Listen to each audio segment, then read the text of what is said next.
Welcome to the Word for 2021. Today we're in Deuteronomy chapter 9. There are many difficult chapters in the Old Testament, chapters where God is telling the nation of Israel to go in and to wipe out the peoples before them, to drive them out of the land, to destroy them completely, to annihilate them quickly. Did God use the Israelites because they were better? The answer is no.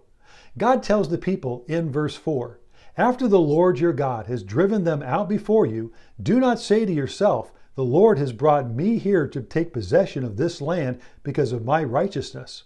No, it is on account of the wickedness of those nations that the Lord is going to drive them out before you."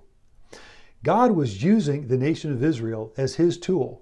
God has been patient with these nations for hundreds of years, but now they have filled up the measure of their sin, and God is going to be using the nation of Israel as his instrument, again, of judgment. Their sin brought about God's judgment and wrath. Israel was simply God's tool that he was going to use to execute that judgment. God chose Israel not because they were deserving. When we look into their history, they disobeyed, they doubted, they grumbled, they complained, they rebelled, they were stiff-necked, they were a stubborn people. It was grace and grace alone that God chose the Israelites. Pride and self-sufficiency are always traps. That's one of the things that God was warning the people about. Don't get to the place where you're taking credit. In other words, if you take credit, then you'll become arrogant and ungrateful.